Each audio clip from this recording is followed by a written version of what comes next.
Automation in Distant World Universe. This is a game that has a lot of options on how to automate your gameplay experience as much or little as you want. Take as much control or as little. There are many options for you. We're going to go over them kind of category by category. First, I'm going to touch upon some UI elements. Then we're going to go into the main settings where there's some automation, and then the actual policy automation screen. That's how we're going to do this. So to start in the UI, whenever you're trying to automate everything, most of it's going to happen over here. So for example, if there's pirate missions or if there's enemy targets, usually how this will work is you'll have whatever's relevant selected. For example, you could go here to a fleet and select a fleet. And then you go to target, and if there's enemy targets, you just left click it, and then the fleet that you have selected will then go attack that target, and then the rest will just be automated. You won't have to manually move them to anywhere specific. You won't have to give them any more orders or information for refueling or anything. They're just going to go figure it out now that you told them to do it.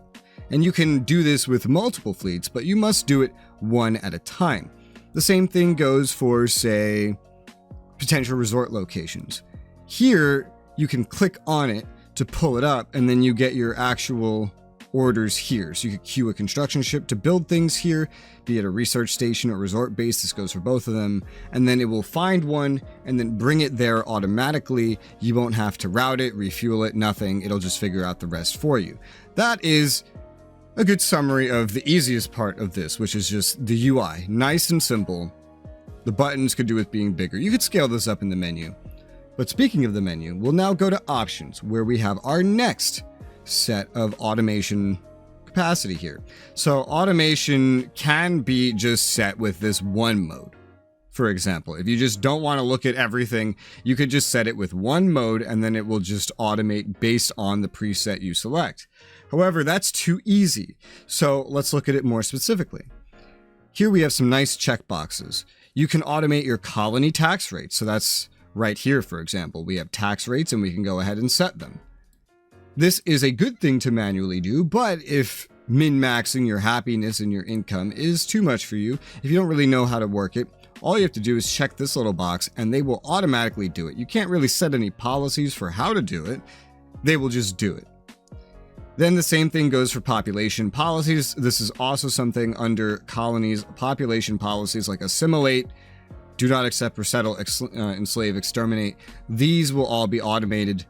This is more based on what race you're playing, what it will select. Again, you can't really give it any like a government policies. You just pick a race and then it'll automate based on that. If you're playing an insectoid race, you're more likely to start enslaving. If you're playing the humans, you're more likely to be assimilating, but it will automate that stuff for you. Ship design. Did you know this game has a whole ship designer? It's big. It's a lot. Yet you can make some pretty efficient designs, very exploitative designs if you want in it. However, it does take a lot of time to go ahead and min-max. So you can enable this if you do not want to actually go ahead and mess with your ship designer. This is kind of a big one I think most players would like to have enabled. However, just note, your ships are not going to end up being particularly better or worse than anybody else's if you let it be automated, because the AI is just going to be following the same thing for different types of units. They're going to have like presets that they follow. Troop recruitment. This one is something that you could manage a little bit more by yourself, but at the same time, you don't have to. But every planet can recruit different kinds of troops. They appear down here based on what you have unlocked. All you do is click and they'll start recruiting. They will then go into the little troops pool here on the planet to defend it, or to fight any pirate outposts on it, or to be pulled away by troop transports. Even with it automated, you can always come and manually recruit things as well, so it doesn't really stop you, I suppose. However, just note, if you want to wage offensive campaigns, then even if you set troop recruitment to be more aggressive, you will still never really have enough for truly offensive ground campaigns against enemies, and specifying that is something we'll get to in a little bit. You can't set it here, but this is just a quick toggle on and off for that. Fleet formation, these fleets that we have here, you can automate their creation as well. You can do it with one little click here. Some of these blend with the Empire policy options. That's why I specified for some of the earlier ones that you can't really specify a lot of these. You can customize some preferences for some of these, but research, you can automate. I think this usually starts automated by default, but if you don't want to go through the research trees, you don't have to. Where your characters go. So there are these characters here that can be sent places to go on missions. This can be a lot to manage later in the game, and if you don't really know how to min-max it, you could just automate it. And this is one way to automate it. You just go ahead and turn it on. And then over here you have, for different things, the ability to control manually, suggest, or fully automate. For colonization, which is literally the founding of new colonies. Ship building, which is this process right here where you can build ships instead of needing to manually do it yourself. Intelligence missions, which is part of character locations, but kind of within it, just, a specific type of thing. Spies, because that can get you in trouble. Spies. Whereas moving a governor somewhere may not really get you in trouble. Attacks against enemies. So like I told you, you can pull up a fleet and then pull up over here the ability to attack. You could just automate that, though don't expect the highest efficiency from that. Sending diplomatic gifts, literally sending money. Again, a lot of this can be specified more than it can here. Treaties, like diplomatic treaties, war and trade sanctions, more treaties, really. This is a heck of a thing to automate, but this allows the ability to say, play only as a certain fleet captain or ship captain, and then let the nation run itself. This is why options like this exist.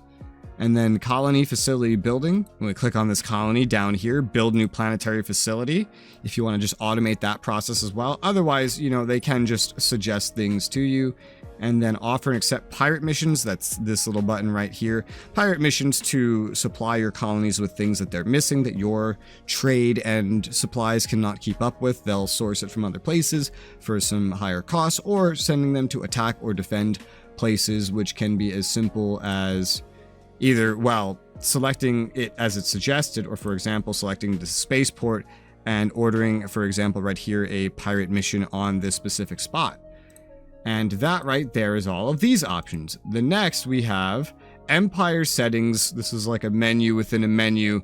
So you have your ROE essentially. So like, what do these different things do? So if someone gets sent out on a patrol, they will engage targets within the system, or just targets that are nearby them, or engage only when attacked.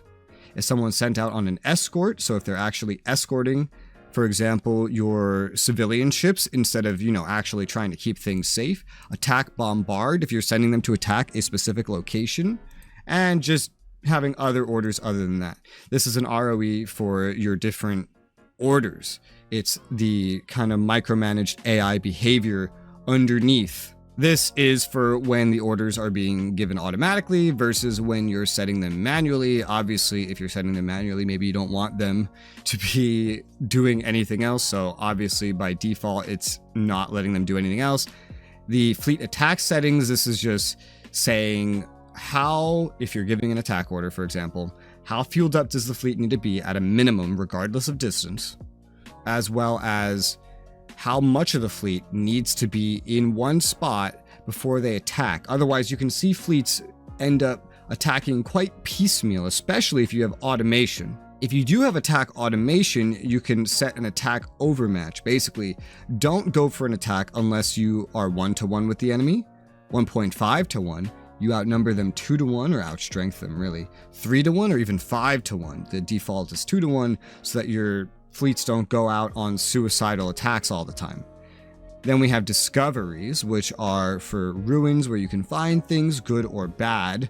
You could find bad things that start destroying everything around them, or good things that help you. The default is ask what to do, or you can just have them investigate regardless and then show you the results or not. Then also abandoned ships or base, same thing, show results or not. You can actually get ships from this, you can actually get bases from this, or you can get terrifying things, new markers. So it's up to how much you want to see. Again, if you're micromanaging a ship captain and that's how you're playing the game, you don't need to see all of this. You can kind of let this play itself. When you're actually controlling the nation, you probably want to see all this. Then we have the toggle that newly built ships are all automated, and you can even suppress any pop-ups that might show up to inform you of things. For example, being asked what to do when you encounter ruins. Obviously, if you're not manually controlling every ship, having newly built ships go on automation might be a good thing, especially if you're trying to micromanage more on a lower level. But that is all of that, which moves us on to the Empire Policy screen, where we do get some more ability to customize things we saw earlier. For example, the treaties that we saw. Now we can specify, rather than just have it on, which we can set here as well, we can specify between free trade, mutual defense, and willingness to break. So let's say I want to get in free trade a lot to buff my trade, but I don't want to be committed to help somebody else. So I can lower this, like, hey, you know what? Don't get us into that very much. If I want to kind of craft how the diplomacy of my nation goes. And you know what? I don't want to be very reliable. I do want to be very reliable. It's what you're setting here with the willingness to break treaties. Diplomacy and trade sanctions. This one is more on the side of war. We have the willingness to go to war if you're playing like a warmongering insectoid versus a peace-loving humanoid. You can focus on a willingness to go to war. You can have your nation go to war if it's automated. Suggested does not mean automated. It just means the AI will say, hey, this is a pretty good idea. Manually means they won't bug you. Automating means they're going to do stuff whether you tell them to or not. So subjugation is going to be actually ending war by subjugating nations, which basically tells them to pay you money and you will protect them, and they show you their entire line of sight, and that's pretty much the whole relationship. And they can honestly like leave it, for example, and rebel. You can use blockades if you have trade sanctions against an empire. This is not war, surprisingly. This is not war, but it does harm the recipient, and it can very easily lead to war. Here's where you could specify for diplomacy gifts, if you have that on, the amount of money that you're willing to have sent automatically to another nation in order to try to make them like you. Then we get down to economy and trade. If you're automating, all of this needs to be prefaced with if you're automating, you can specify. Do you want your nation to trade with other empires? This controls your civilian fleet. This determines whether or not they'll actually go to other empires and trade resources, and if others can come and trade with your resources, whether you have embargoes or not. You can actually just turn this off completely if you want to be self-sufficient, if you don't want to benefit others, or if you just want to play isolationist. Control restricted resources priority. Basically, there's really rare resources that can be restricted, so you can determine how much you want to control. Basically, how much your automation will go to try to develop these resources and maintain them securely to yourself. Engage in tourism. Literally, passenger ships will move individuals around, yours and others, to resort bases and the like, for example, and this will generate money both in your nation and others. It's usually a pretty good thing. You usually want this on, but if you want to play a more isolationist thing, you could turn this off if you want. You could even just lower the priority of it, have your passenger ships work on actually just moving population from planet to planet, rather than engaging in lucrative tourism. Then we have exploration priority, the development of exploration ships, especially if that is enabled, otherwise using what is already built to explore areas of the galaxy that you have not yet discovered or have not been provided a map that somebody else has of. Then, as we saw earlier, you can automate your intelligence, your spies. You can specify a lot of things here. Every check mark, this is just what missions do you want them to go on, and they are all very self-descriptive, essentially. They tell you exactly what they are going to do. You can also set a percentage of how many of my agents do I want to leave on counterintelligence, at a minimum. Then you allow espionage missions against an empire based on treaties. So treaty status, like trade sanctions or war, or just simply not having any treaties at all. You just dislike them, you're at war. Same thing here, selections for sabotage missions. Espionage has less problems when discovered than sabotage missions. Colonization, automation, if you're automating, then you could determine what is settled. You should base this based upon what you're playing as. So this set of priorities doesn't make a lot of sense if you're playing an insectoid. This is more like for a humanoid or someone that prefers like continental planets, because there's the different planets that you might go and do better on or worse on. Planets with ruins, you can settle these more aggressively as well, because they do tend to come with a lot of benefits for those living there. You can always recruit new troops. You could set up new colonies to immediately build a base. This is good if you want to get like a spaceport building immediately, or research or defensive based. You could even set those policies for your population here, the default. Now, they can still be changed if you have them automated, like we saw earlier, but you could set these as the default.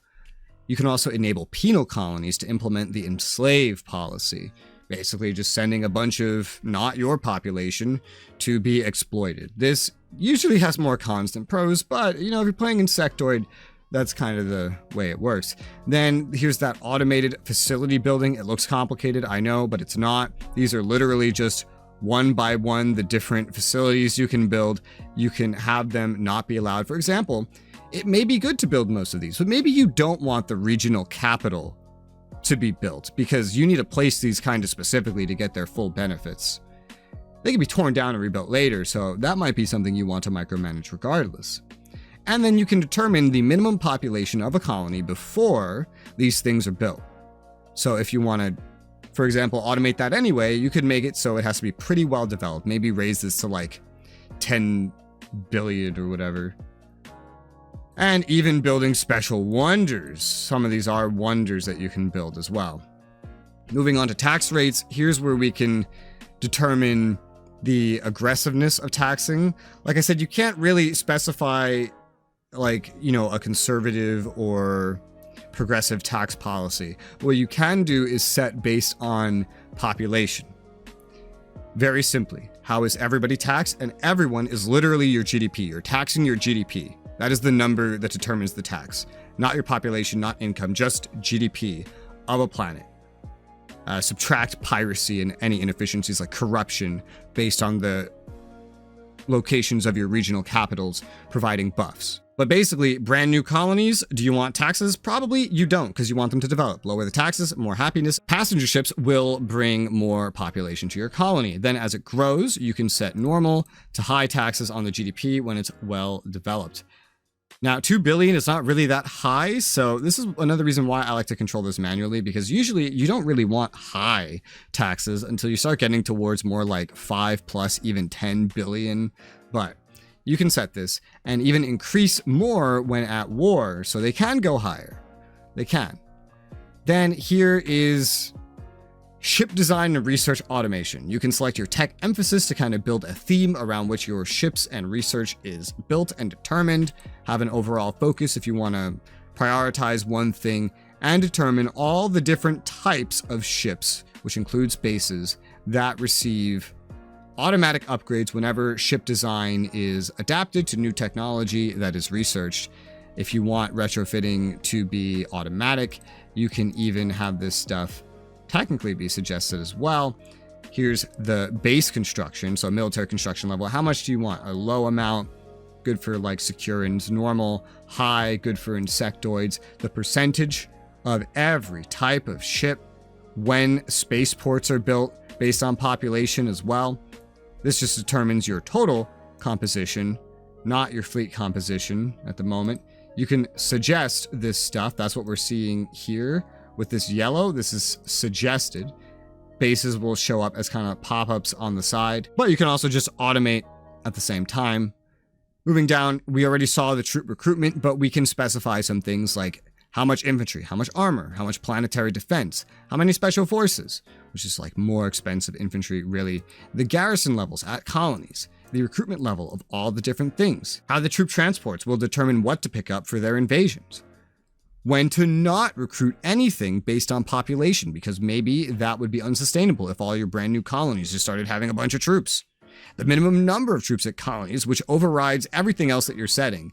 So you can have a higher amount than these might allow, or a lower amount, for example. Then war and attacks, you can specify how to automate wars and attacks. You could protect your leader at all costs based on where he is. Build planet destroyers. This is very disliked if you want to just start blowing up the galaxy permanently, by the way. There's no coming back from that. You can use exploration ships as scouts to get information that you or your automated AI can use.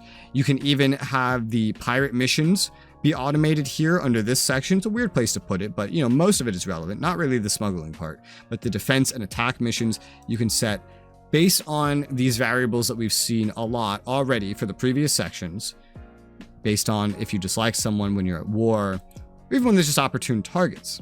You can even set your policy for planet destroyer usage as well as bombardment, but just remember, this makes others dislike you, which is why the default is against empires with a diabolical reputation. Because, you know, if Japan in World War II gets bombarded, nobody's really gonna care. You know, they're going around genociding anyway, so everyone's like, all right. But, you know, if you're Austria-Hungary and you just really dislike Serbia, and then you start bombarding them and using planet destroyers against them, well, everyone's gonna think you're bad, so you can prevent that with this setting. Or enable it if you just want to do it anyway, kind of like Austria-Hungary did. And again, this is only if you're automating. Otherwise, this will determine things that are suggested to you. But again, as we saw with the UI, you can even automate this with a kind of a manual approach as well. So even the shipbuilding for like planet destroyers and other things like that appears there as well. Whoops, not mean to close this. But we're at the bottom now, which is nice. Here we have boarding and capture. This determines if you keep, dismantle, or sell, essentially, things that you acquire, be they bases or ships. That's what all these are telling you. So when high tech or larger than we can build, you capture, and then you can determine with how disassemble captured military ships, for example, disassemble for scrap and money, disassemble at a base for tech and resources, and determine if you're even going to keep. So maybe you want to keep high-tech things and not dismantle them for tech so that you can use them to gain their benefits. Maybe you want to enlist them to serve you, maybe like no matter what they are. Maybe you only want to keep the low-tech things to boost up numbers, and then you can dismantle the high-tech. It's kind of a linear thing.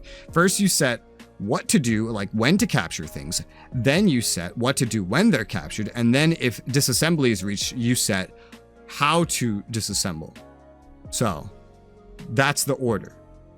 Then you can upgrade enlisted military ships to the latest design if you have a compatible design. Some things you find you simply won't have automated designs, so you would have to manually change those yourself if you wanted to, which can be a bit of an annoyance. It can make even high-tech ships eventually become obsolete. As well as civilian ships, for example, that you capture, you can add to your civilian fleet, which you do not directly control anyway, but it can save your private economy some money if you just start capturing them. You can also just dismantle them for the same thing. Tech, money, up to you. Same thing goes for bases. You can even upgrade the civilian ships as well. They let you specify between military and civilian because maybe you don't want to benefit your private economy. Maybe fuck the private economy. Finally, we have fleet formation. So here we can fully automate or control manually. All these fleets here, you can have the AI make these into strike forces or fleets of the quantities here. And you can make sure a percentage of your ships are assigned to them. There's a lot of ships that don't need to be in fleets. For example, like your escorts don't need to be in fleets because they're escorting your private economy ships. That's their job. Frigates and cruisers, for example, have independent roles that don't necessarily mean that they have to be in a fleet. They're capable of functioning very well by themselves. But still, frigates, destroyers, cruisers, and capital ships, especially capital ships, do very well being in fleets. So you can manually assign these to min-max their capabilities, or just have a percentage, which maybe you coincide with the ratios that you've set for these ships. So if you have a certain amount set as escorts, then you can immediately subtract that percentage out of the proportion of military ships to be assigned to fleet and strike forces. If you find that your fleets don't have enough ships to win fights against other nations, then you can go ahead and raise the amount of ships, try to win by pure numbers. Of course, you'll need more ships to cover the same amount of ground at that point. And then strike forces are more to respond to localized threats if you don't need numbers for a certain situation.